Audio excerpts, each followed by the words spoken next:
Alors l'histoire que j'aimerais vous raconter aujourd'hui, c'est une des histoires les plus fortes, une des histoires les plus belles que j'ai entendues dans ma vie, mes amis, tout simplement.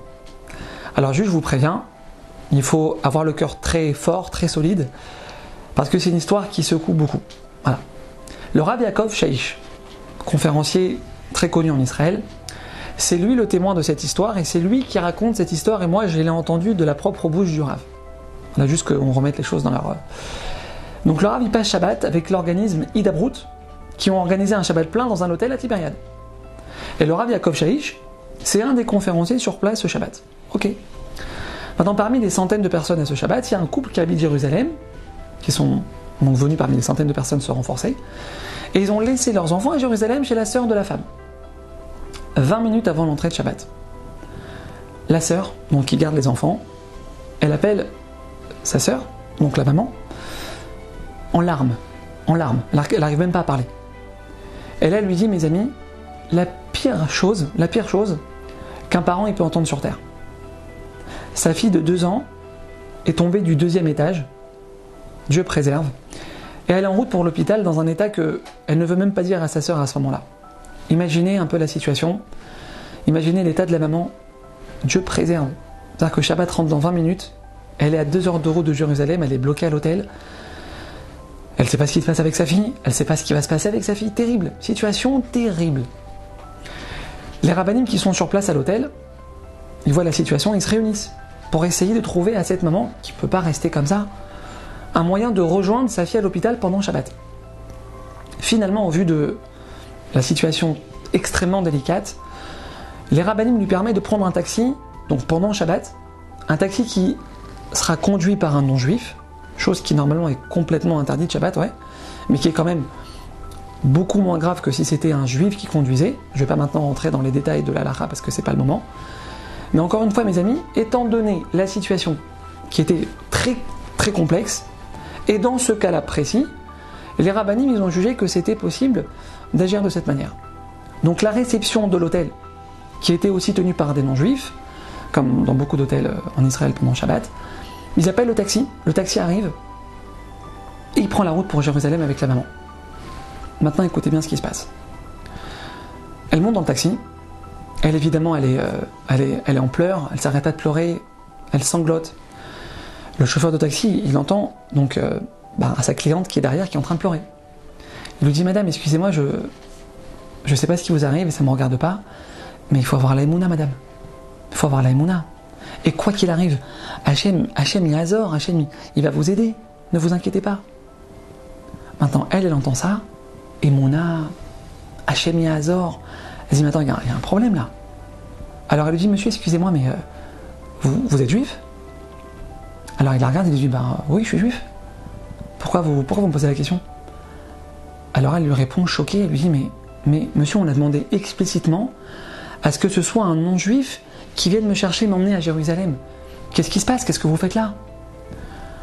Alors il lui explique effectivement, madame, je suis vraiment désolé, mais c'est un ami à moi qui était effectivement non-juif, qui était censé prendre la course, mais il a eu un empêchement de dernière minute et donc il m'a refilé la course. Je ne savais pas que c'était impératif que ce soit un non-juif.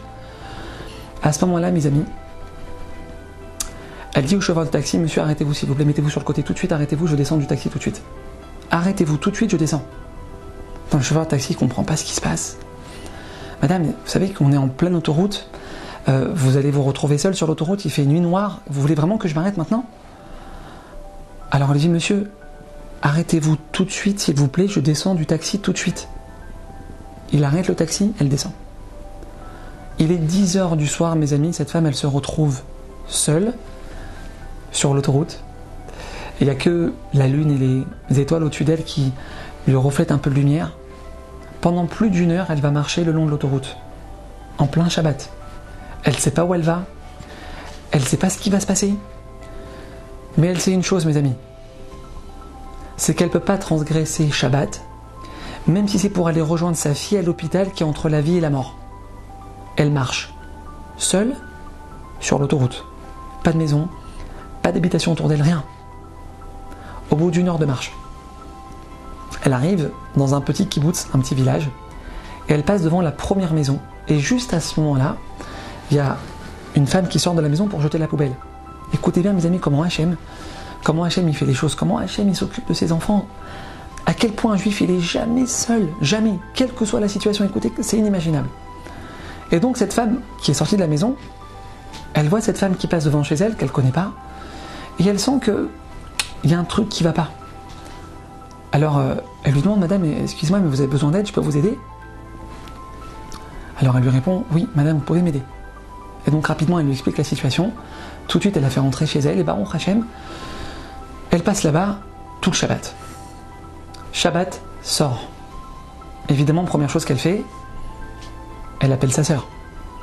Maintenant, elle tremble de tous ses membres, elle ne sait pas ce qu'elle va entendre. Sa sœur, elle décroche. Des hurlements de joie au téléphone. Sarah, elle s'est réveillée. Tu peux pas t'imaginer le miracle qu'on a vécu. La petite, elle est arrivée à l'hôpital. Hier soir, les médecins, ils ont dit qu'elle passerait pas la nuit. Elle passerait pas la nuit, c'est un miracle, merci Hachem. Hier soir, elle a ouvert les yeux, merci Hachem. La petite, elle est en bonne santé, elle a aucune séquelle. C'est le plus grand miracle de ma vie, merci Hachem, tout va bien. Maintenant, la maman, elle entend ça, elle fond en larmes. Elle n'arrive pas à y croire. Quel miracle! Elle pleure. Au bout d'une minute, elle reprend un peu ses esprits. Et puis, elle se rappelle de ce que sa sœur, elle lui a dit. Elle lui pose la question, elle lui dit, dis-moi, tu m'as dit qu'hier soir, elle s'est réveillée. À quelle heure elle s'est réveillée, Sarah, hier? À quelle heure elle est sortie du coma? Alors sa sœur, elle ne comprend pas pourquoi elle pose la question, elle lui dit, mais elle s'est réveillée hier soir, un petit peu après 10h du soir. La maman, elle entend ça, elle est sur le point de s'évanouir. Sa fille, elle est sortie du coma, mes amis, au moment où elle est sortie de la voiture. Inimaginable. Sa fille, elle est sortie du coma, mes amis, au moment où elle a fait ce qui pouvait paraître infaisable. Mes amis, la grandeur d'une personne qui arrive à garder Shabbat, quoi qu'il arrive. La grandeur d'une personne qui arrive à garder Shabbat, quel que soit l'effort que ça lui demande. Mekor Abraham, mes amis, Shabbat, nos sages nous disent, c'est la source de toutes nos bénédictions. Tu veux la bénédiction? D'abord le Shabbat. C'est la source de toutes nos réussites. Et plus on fait l'effort, un effort, on se dépasse pour garder Shabbat, et plus grande elle est la bénédiction qu'on fait descendre sur nous. Vous savez, mes amis, je vais vous dire quelque chose. Parfois dans la vie, on se retrouve dans des situations où Hachem, il attend de nous un dépassement de soi, un dépassement de nous-mêmes. Que ce soit dans la pratique d'une mitzvah, que ce soit pour ne pas transgresser quelque chose qui est interdit par la Torah, ou que ce soit même dans nos relations humaines. Arriver par exemple à pardonner ce qui paraît être impardonnable. Ces situations-là, mes amis, on arrive à se dépasser. On arrive à aller au-delà de ce qu'on pense pouvoir faire. Il faut savoir, mes amis, que ça, c'est une porte qu'on s'ouvre pour voir un miracle arriver dans notre vie. Parce que c'est quoi un miracle, mes amis? Un miracle, c'est le dépassement de la nature. C'est le dépassement de la nature. Un miracle, c'est quand on sort des lois de la nature que Dieu a fixées dans ce monde. Donc, quand nous, de notre côté, on casse notre nature. Quand nous, de notre côté, mes amis, on dépasse nos limites. Et mesure pour mesure, le maître du monde, lui aussi va casser la nature maintenant. Lui aussi va dépasser les limites qu'il a fixées dans ce monde. Mes amis, ne pas avoir peur de se dépasser.